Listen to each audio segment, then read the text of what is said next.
Hey, Apostles family.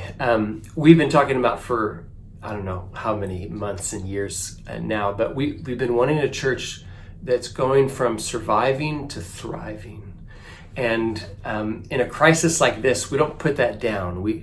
This is actually when that dynamic comes into work, when we're suffering or in confusion or at loss. This element of this transition from surviving to thriving comes into play. How is that at work in our church? And so for many of us, we are experiencing a kind of isolation and dormancy that we've never experienced before. We're used to and enjoying a kind of relational connectivity and a fruitfulness at work, and being able to serve people and find fulfillment that way. And many of those things have been removed from us.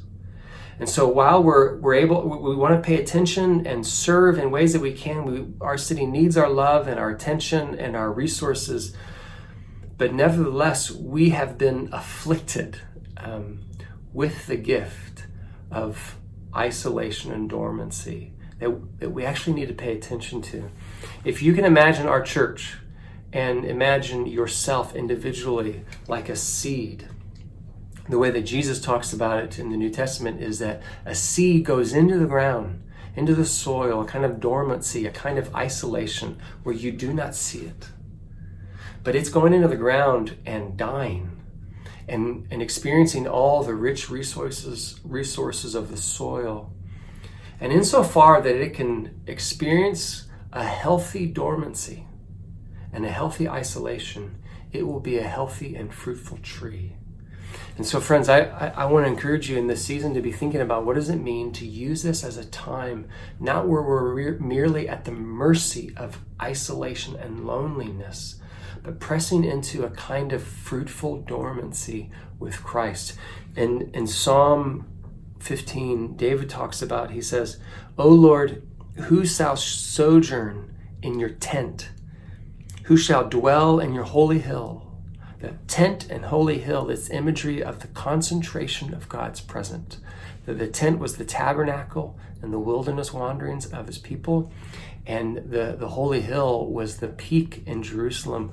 All of these elements are pictures of God's concentration of his presence with his people. And in Christ, we have become the concentration of his presence with his people. We have become his temple.